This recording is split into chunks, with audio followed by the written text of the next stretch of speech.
ಇವತ್ತು ಕ್ರಾಂತಿವೀರ ಬ್ರಿಗೇಡ್ಗೆ ಕೆಎಸ್ ಈಶ್ವರಪ್ಪ ಚಾಲನೆ ಕೊಡಲಿದ್ದಾರೆ. ವಿಜಯಪುರ ಜಿಲ್ಲೆ ಬಸವನ ಬಾಗೇವಾಡಿಯಲ್ಲಿ ನಡೀತಾ ಇರುವಂತಹ ಕಾರ್ಯಕ್ರಮ ಇದು. ಉತ್ತರ ಕರ್ನಾಟಕದ 1 ಲಕ್ಷಕ್ಕೂ ಅಧಿಕ ಕಾರ್ಯಕರ್ತರು ಇದರಲ್ಲಿ ಭಾಗಿಯಾಗುವಂತ ಸಾಧ್ಯತೆ ಇದೆ. ಕ್ರಾಂತಿವೀರ ಬ್ರಿಗೇಡ್ಗೆ ಇವತ್ತು ಅಧಿಕೃತವಾಗಿ ಚಾಲನೆ ಸಿಗುತ್ತೆ. ಈ ಒಂದು ಕಾರ್ಯಕ್ರಮಕ್ಕೆ ಉತ್ತರ ಕರ್ನಾಟಕ ಭಾಗದ 1 ಲಕ್ಷಕ್ಕೂ ಅಧಿಕ ಕಾರ್ಯಕರ್ತರು ಭಾಗಿಯಾಗುವಂತ ಸಾಧ್ಯತೆ ಕಂಡು ಬರ್ತಾ ಇದೆ. ಉದ್ಘಾಟನಾ ಕಾರ್ಯಕ್ರಮಕ್ಕೆ 1008 ಸ್ವಾಮೀಜಿಯವರು ಕೂಡ ಭಾಗಿಯಾಗ್ತಾ ಇದ್ದಾರೆ.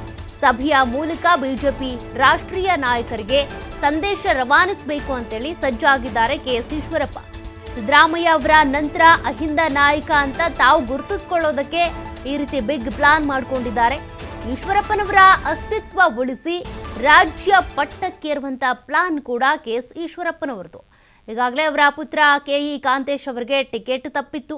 ಹಾಗಾಗಿನೇ ಅಸಮಾಧಾನ ಹೊರಹಾಕಿದ್ದಂಥ ಕೆಎಸ್ ಈಶ್ವರಪ್ಪನವರು ಪಕ್ಷದಿಂದ ದೂರ ಉಳ್ಕೊಂಡ್ರು. ಅದಾದ ಬಳಿಕ ತಮ್ಮ ಪುತ್ರನಿಗೆ ಹೇಗಾದರೂ ಮಾಡಿ ರಾಜಕೀಯವಾಗಿ ನೆಲೆಗಟ್ಟು ಕಟ್ಟಿಕೊಳ್ಳಲೇಬೇಕು ಅನ್ನುವಂಥ ಕಾರಣಕ್ಕೆ ಈ ಒಂದು ಕ್ರಾಂತಿವೀರ ಬ್ರಿಗೇಡ್ ಸ್ಥಾಪನೆ ಮಾಡಬೇಕು, ಉದ್ಘಾಟನೆ ಮಾಡಬೇಕು, ಅದೆಲ್ಲ ಜವಾಬ್ದಾರಿಯನ್ನು ಮಗನಿಗೆ ಹೊರಿಸಬೇಕು ಅಂತ ಮುಂದಾಗಿರೋದು.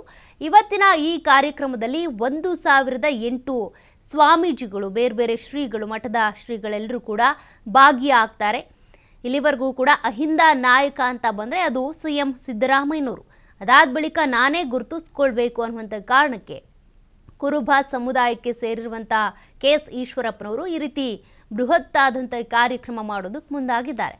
ಕಾರ್ಯಕರ್ತರನ್ನು ಸೇರಿಸಿ ತಮ್ಮ ಶಕ್ತಿ ಪ್ರದರ್ಶನ ಮಾಡಬೇಕು ಅಂತೇಳಿ ಸಂಘಟನೆ ಮಾಡೋದಕ್ಕೆ ಅಂತ ಮುಂದಾಗ್ತಿದ್ದಾರೆ. ಅಂದರೆ ರಾಜ್ಯ ಮಟ್ಟದಲ್ಲಿ ರಾಜ್ಯ ಉಸ್ತುವಾರಿ ಆಗಬೇಕು ಅಥವಾ ಪಟ್ಟಕ್ಕೇರಬೇಕು, BJPಯಲ್ಲಿ ಒಂದು ಉನ್ನತ ಸ್ಥಾನವನ್ನು ಗಿಟ್ಟಿಸ್ಕೊಳ್ಬೇಕು, ಅಟ್ಲೀಸ್ಟ್ ತಮ್ಮ ಪುತ್ರ ಕಾಂತೇಶ್ಗಾದರೂ ರಾಜಕೀಯ ನೆಲೆಗಟ್ಟನ್ನು ಭದ್ರ ಮಾಡಿಕೊಡ್ಬೇಕು ಅನ್ನುವಂಥ ನಿಟ್ಟಿನಲ್ಲಿ ನಡೀತಾ ಇರುವಂಥ ಕಾರ್ಯಕ್ರಮ ಇದು.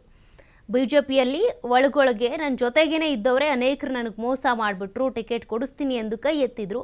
ಹೀಗಾಗಿ ಅವ್ರ ಎದುರುಗಡೆ ಸಡ್ಡು ಹೊಡೆದು ನಾನು ಹೇಗಾದರೂ ಮಾಡಿ ನನ್ನ ಪುತ್ರ ಕಾಂತೇಶ್ನ ರಾಜಕೀಯಕ್ಕೆ ತರಬೇಕು, ಮೇಲೆ ಎತ್ತಬೇಕು ಅನ್ನುವಂಥದ್ದು ಕೆಎಸ್ ಈಶ್ವರಪ್ಪನವರ ಮನಸ್ಸಿನಲ್ಲಿರುವಂಥದ್ದು. ಹಾಗಾಗಿನೇ ಹಿಂದೆ ಇದಕ್ಕೆ ಸಂಬಂಧಪಟ್ಟಂತೆ ಒಂದಿಷ್ಟು ಮೀಟಿಂಗ್ ಕರೆದ್ರು, ಅಲ್ಲಿ ಇಲ್ಲಿ ಹೋಗಿ ಕಾರ್ಯಕರ್ತರನ್ನ ಸೇರಿಸಿದ್ರು. ಇವತ್ತು ಅದರ ಉದ್ಘಾಟನೆ ನಡೀತಾ ಇದೆ. ಮೀರಿ 1008 ಸ್ವಾಮೀಜಿಗಳ ಪಾದಪೂಜೆ ಅಂತ ನಾವೇನು ಅಂದ್ಕೊಂಡಿದ್ವಿ, ಅದಕ್ಕಿಂತ ಜಾಸ್ತಿ ಆಗಂತ ಅವಕಾಶ ನಮ್ಮೆಲ್ಲರೂ ಕೂಡ ಕಾಣಿಸ್ತಾ ಇದೆ. ಒಟ್ಟಾರೆ ಹಿಂದೂ ಸಮಾಜದ ರಕ್ಷಣೆ ಮತ್ತು ದೀನ ದಲಿತರ ಕಟ್ಟಕಡೆ ವ್ಯಕ್ತಿಗಳಿಗೂ ಕೂಡ ನ್ಯಾಯ ಒದಗಿಸಬೇಕು ಅಂತ ಏನು ತೀರ್ಮಾನ ಮಾಡಿ ಈ ಒಂದು ಕ್ರಾಂತಿವೀರ ಬ್ರಿಗೇಡಿನ ಉದ್ಘಾಟನೆ ಕರ್ನಾಟಕ ರಾಜ್ಯದ ಇತಿಹಾಸದಲ್ಲಿ ಒಂದು ಐತಿಹಾಸಿಕ ದಿನ ಆಗೋದ್ರಲ್ಲಿ ಯಾವುದೇ ರೀತಿಯಂಥ ಅನುಮಾನ ಇಲ್ಲ. ಹಾಗಾಗಿ ನಾಳೆಯ ಕಾರ್ಯಕ್ರಮ ಅತ್ಯಂತ ಯಶಸ್ವಿ ಆಗೋ ದೃಷ್ಟಿಯಲ್ಲಿ ತಾವೆಲ್ಲರೂ ಕೂಡ ಸಹಕಾರ ಕೊಡಬೇಕು. ಜೊತೆಗೆ 8 ಸ್ವಾಮಿಗಳ ಪಾದಪೂಜೆ ಆಗ್ತಾ ಇದೆ.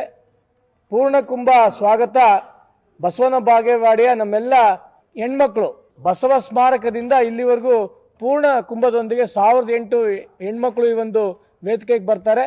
ಅದ ನಂತರ 1008 ಸ್ವಾಮಿಗಳ ಪಾದಪೂಜೆ ಜೊತೆಗೆ 1.5 ಲಕ್ಷದಷ್ಟು ಈಗಾಗಲೇ ಊಟದ ವ್ಯವಸ್ಥೆ ಆಗಿದೆ. ಸುಮಾರು 1 ಲಕ್ಷ ಆಸನದ ವ್ಯವಸ್ಥೆ ಆಗಿದೆ. ಹಾಗಾಗಿ ತಾವೆಲ್ಲರೂ ಕೂಡ ಈ ಒಂದು ಕಾರ್ಯಕ್ರಮ ಅತ್ಯಂತ ಯಶಸ್ವಿ ಆಗಲಿಕ್ಕೆ ಇಡೀ ಬಸವನ ಬಾಗೇವಾಡಿಯ ಪ್ರತಿಯೊಬ್ಬರೂ ಕೂಡ ನಮಗೆ ಸಹಕಾರ ಕೊಟ್ಟಿದ್ದಾರೆ.